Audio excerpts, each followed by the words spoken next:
Breeze. Breathe happy.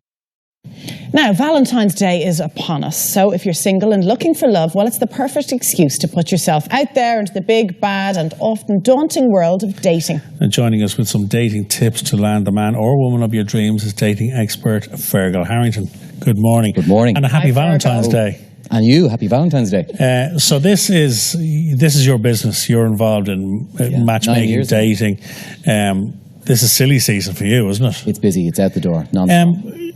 Is it still a minefield, dating? It is. You need to be so careful. I suppose people are quite jaded. The online scene is really daunting for an awful lot of people. There's a lot of misrepresentation we hear. An awful lot of people don't know who to trust, so they come to us when they're thinking, I kind of haven't got the time anymore to sift through all this nonsense. I want to know. Does that stuff still kind of happen, Fergal, whether you turn up at the date and you go, you look nothing like the photograph that's on your profile? Oh, yeah. Filtered. Does it really? Filtered beyond. But do people not think, lads, we're not going to get away with that? Well, they're hoping for the best that they might see past it when they're sitting with you at the table. All right, okay, yeah. We've had situations where the guy would have said he's 6'2", but then he's 5'8", and then she stands up after agreeing to meet him a second time and says, actually, you're 5'8", but no, actually, I'm not going to meet you again anymore. Yeah, because you lied. Yeah. And what else did you lie about? Yes. So it's a bad start, isn't it? Very bad. So you run intro matchmaking, and many people are on your books. It's about 3,500 on the books between 20 and 88 years of age, either single, separated, divorced, or widowed, all over the country. And what do you hear the most?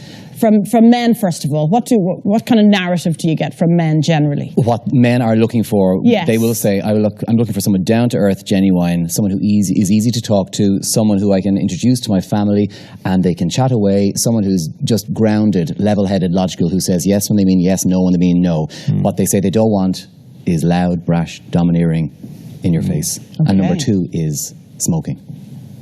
Really? They don't want to smoke. Don't want to smoke. Wow. It's massive. That's interesting. That's so big now. It's huge. So important. I think only a fifth of the population smoking. A lot of it's cigarettes, but still. Before we get into tips when it comes to that all-important first date, just in general, what sort of view do men have of Valentine's Day, do you think? Unfortunately, an awful lot of men are a little bit miserable when it comes to Valentine's Day, and they will say, oh, it's a Hallmark hype, it's just a money racket, I don't want to go to some fancy Michelin star restaurant and be kicked off after 90 minutes. So they're a little bit bah humbug about it, which is a bit sad, because it's one day in the 365 days in the year that you're actually told exactly, here lads, this is what you should do to express your appreciation for your partner.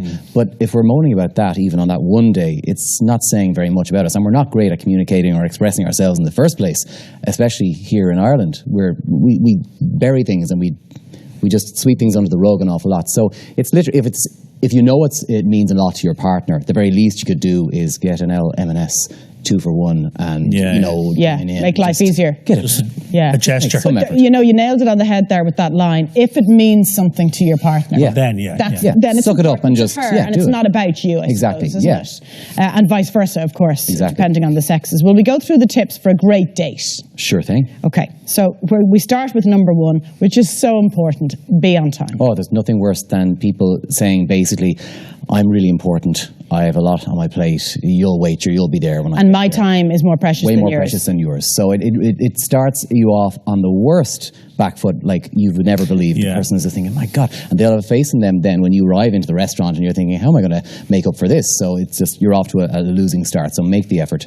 There's no excuse for it anyway. No. Well, no. And traffic, we know Storm Dennis is on the way. We know all these things. So plan for it. Yeah, make allowances. I love this one. You want to be there, so show it. Well, an awful lot of people, in Ireland especially, we don't like showing the fact that we're actually invested in something, because it means if we're rejected, it means that I actually wanted this to work, and that then is killer for the confidence levels. So don't say things like, sure, I don't know why I'm doing this, my friends are all pushing me into it, or I'm happy on my own, sure. Like, if you're sitting here and you're in front of someone and you're trying to woo them and you clearly want to be there, don't pretend like, you don't. Don't be playing it cool. No. Yeah. But to be honest, we're too long in the tooth of it at this stage. Like, people want a relationship. They seriously, when they're coming to us, they want a relationship. And that's why things online are quite different, because you don't know who's serious and who's not. And much like turning up late and sitting there opposite someone who's clearly doesn't want to be there. Yes. Turn off number 2. It's just rude, isn't it? When you're clearly invested in it. Now, this is an interesting one. Dress appropriately. Yes. Now, what exactly? Because appropriate to one person is very different to the next. Indeed. And in some cases, you'd have to tell the men to know that it's actually important to bathe. and to brush hair and to wear nice, clean, iron clothes and to, you know, present themselves in the way that they would expect, you know, their father or their grandfather to have done so in the past. Yeah. And for women as well, if, you know, you're going to a certain venue that's, you know, smart casual, or it's... Dress appropriately. Dress appropriately, yes. Not going to a nightclub when you're going to a nice restaurant kind of thing. So, yeah, appropriate sort of dining wear. This next one, Fergal, make an effort. That's in terms of the actual date itself, yes, conversation, etc. Yeah, and standing up and shaking hands and making eye contact and engaging with the person and asking questions to show you're interested without actually looking like you're interviewing the person. People do not, and guys have this complaint all the time. I felt like I was at a job interview. Where did you go to school? What did you get in your leaving cert? What college did you? Yes, no answers, just fill in the blanks. Yeah. And you get on father. Sometimes people aren't necessarily quizzing you. It's just a nervous tangent they can go on. Trying to make people conversation. Speak too much, some people don't speak enough. But you don't know. You just have to fully be yourself. Ask questions, show that you're interested, but also give of yourself and be positive. That's the other one. There's an awful lot of doom and gloom out there, and an awful lot of people will go on dates and they'll talk about their exes and how they are awful. And I broke up with that person. Wait to hear this story. And the other person is thinking, God, is this how they're going to speak about me if this doesn't work out? Because I'm out of here. Let's talk about a casual kind of Valentine's Day date. And there's rules, as you say, that you should live by. Communication is key.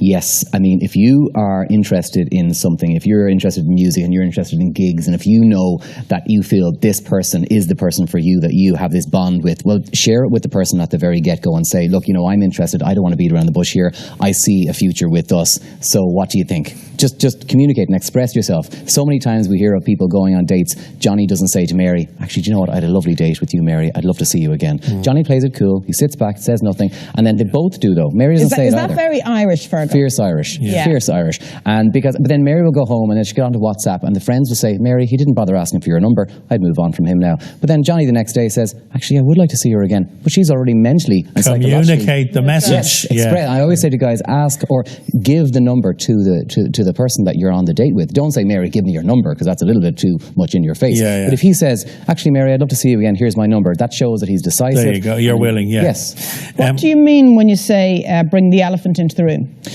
In this situation, I mean, if there are flaws, if you have flaws, if you have, you know, certain things that are a checkered past, if you have something that you'd like to say that you don't want her to find out down the line, always bring it into the room straight away. Don't leave, you know, skeletons in the closet. Get ahead of the something that you mightn't have put on your public profile, say, whatever. But I always find that that's way better. The people I know of someone who goes on, who's on online dating sites, and he'll say, look, you know, I'm overweight, I'm 33, I'm separated, I'm balding, and I've got 3 kids, and I live in a 1-bed apartment, and all the women are thinking, my God, this guy is brutally honest. That's refreshing. He's not trying to be someone that he feels the women want him to be. He's not pretending to be something he's not. Yeah, exactly. No expensive gifts. This is a casual date, and they say you've been out a couple of days or a couple of weeks, you've been 3 or 4 dates, and you hit Valentine's Day. See, I feel really sorry for those people, actually. I mean, it's a first world problem, obviously, but, you know, it's a tricky situation, isn't it? You've been dating a couple of weeks, and now suddenly it's Valentine's. It's like, what the hell? And you hear about them. Trying to strike the right note.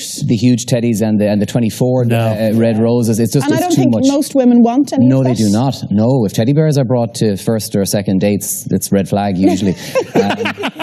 Don't do that. Oh, Lord. Definitely. And if it's unreciprocated, then the other person ends up feeling like a tight whatever. And so it's uncomfortable. It makes it awkward. Just what do they do? Be appropriate. Just make a card, write a card.